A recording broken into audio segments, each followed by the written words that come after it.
नमस्कार मित्रांनो, MPSC simplified या आपल्या यूट्यूब चॅनलवर आपल्या सर्वांचं पुन्हा एकदा स्वागत आहे. आपल्या चॅनलवर अभ्यासाबाबतचे सर्व टॉपिक्स सोप्या आणि स्पष्ट पद्धतीने समजावले जातात. आजच्या व्हिडिओमध्ये आपण आर्य समाज आणि रामकृष्ण मिशन हे दोन टॉपिक समजून घेणार आहोत, जे तुम्हाला तुमच्या अभ्यासात नक्कीच उपयोगी ठरतील. त्यामुळे व्हिडिओ शेवटपर्यंत नक्की बघा. सुरू करण्याआधी जर तुम्ही आपल्या चॅनलवर नवीन असाल किंवा अजूनही तुम्ही आपल्या चॅनलला सबस्क्राईब केलं नसेल तर कृपया आत्ताच सबस्क्राईब करा आणि बेल आयकॉनवर क्लिक करा, जेणेकरून तुम्हाला आमचे असेच नवनवीन अभ्यासविषयक व्हिडिओ लगेच मिळतील. चला तर मग सुरुवात करूया आपल्या आजच्या टॉपिकला. आर्य समाज.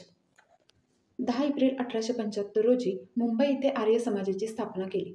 नंतर 1877 साली आर्य समाजाची एक शाखा लाहोरला स्थापन झाली. आर्य समाजाचे संस्थापक स्वामी दयानंद सरस्वती हे होते.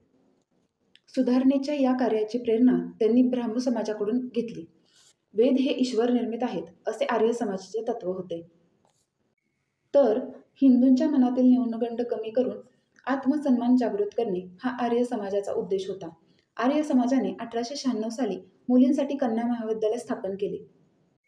तर लाला हंसराज यांनी दयानंद अँग्लो वैदिक कॉलेजची म्हणजेच DAVची स्थापना केली आणि ते कॉलेजचे पहिले प्राचार्य होते. आर्य समाजाच्या कार्यकर्त्यांनी स्वातंत्र्य आंदोलनात देखील भाग घेतला. त्यामध्ये लाला लजपतराय, लाला हंसराज, स्वामी श्रद्धानंद, पंडित गुरुनाथ असे अनेक निष्ठावान अनुयायी होते.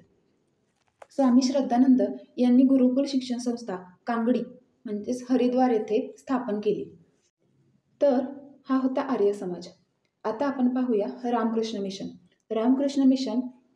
रामकृष्ण मिशन 19व्या शतकाच्या अखेरीस बंगालमध्ये स्थापन करण्यात आली. रामकृष्ण मिशनचे संस्थापक जरी स्वामी विवेकानंद असले तरी मूळ प्रेरणा त्यांचे गुरु रामकृष्ण परमहंस यांची होती. रामकृष्ण मिशन ही आध्यात्मिक क्षेत्रातील एक सेवाभावी संस्था होती.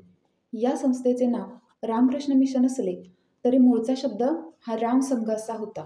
काही वर्षांनी राम संघाचे 2 स्वतंत्र भाग करण्यात आले. त्यातील एक रामकृष्ण मठ तर दुसरा रामकृष्ण मिशन. रामकृष्ण मिशनचा मुख्य उद्देश गरीब लोकांची सेवा करणे असा होता. तर हे होते आजचे टॉपिक. जर तुम्हाला हा व्हिडिओ उपयोगी वाटला असेल आणि आवडला असेल तर कृपया लाईक करा, कमेंट करा आणि नवीन व्हिडिओसाठी सबस्क्राईब करा. Thanks for watching. Bye. Stay tuned for next video.